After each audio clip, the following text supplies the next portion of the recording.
Kozhikode കല്ലാഴി പുഴയോരത്ത് 5.5 acre ഭൂമി കയ്യേറിയതായി കണ്ടെത്തി. പുഴയുടെ അതിർത്തി നിർണ്ണയിക്കുന്നതിനായി നടത്തിയ സർവേയിലാണ് കയ്യേറ്റങ്ങൾ കണ്ടെത്തിയത്. കയ്യേറ്റ ഭൂമിയിൽ കെട്ടിടങ്ങളും നിർമ്മിച്ചിട്ടുണ്ട്. കല്ലാഴി പുഴയുടെ തീരത്തുള്ള കയ്യേറ്റം ഒഴിപ്പിക്കുന്നതിനായി റവന്യൂ വകുപ്പിന്റെ നേതൃത്വത്തിൽ നടത്തിയ സർവേയിലാണ് കയ്യേറ്റം കണ്ടെത്തിയത്. കോഴിക്കോട് നഗരം, കസബ വില്ലേജുകളിലായി 4.5 ഏക്കർ ഭൂമി കയ്യേറിയിട്ടുണ്ട്. കോഴിക്കോട് നഗരം വില്ലേജിലെ കയ്യേറ്റ ഭൂമിയിൽ 10 കെട്ടിടങ്ങളുണ്ട്. കസബ വില്ലേജിലെ കയ്യേറ്റ ഭൂമിയിൽ 9 കെട്ടിടങ്ങൾ നിർമ്മിച്ചു. കയ്യേറ്റ ഭൂമിയിൽ അതിർത്തി നിർണയിച്ച് കല്ലിട്ടിട്ടുണ്ട്. സർവേയുടെ പുരോഗതി ജില്ലാ കലക്ടർ വിലയിരുത്തി.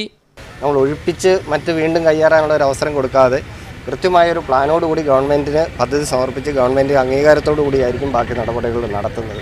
ഈ മാസം അവസാനത്തോടെ സർവേ നടപടികൾ പൂർത്തീകരിക്കാൻ കഴിയും. സർവേ കഴിയുന്നതോടെ വൻതോതിലുള്ള കയ്യേറ്റം കണ്ടെത്താൻ കഴിയുമെന്നാണ് ജില്ലാ ഭരണകൂടം പ്രതീക്ഷിക്കുന്നത്.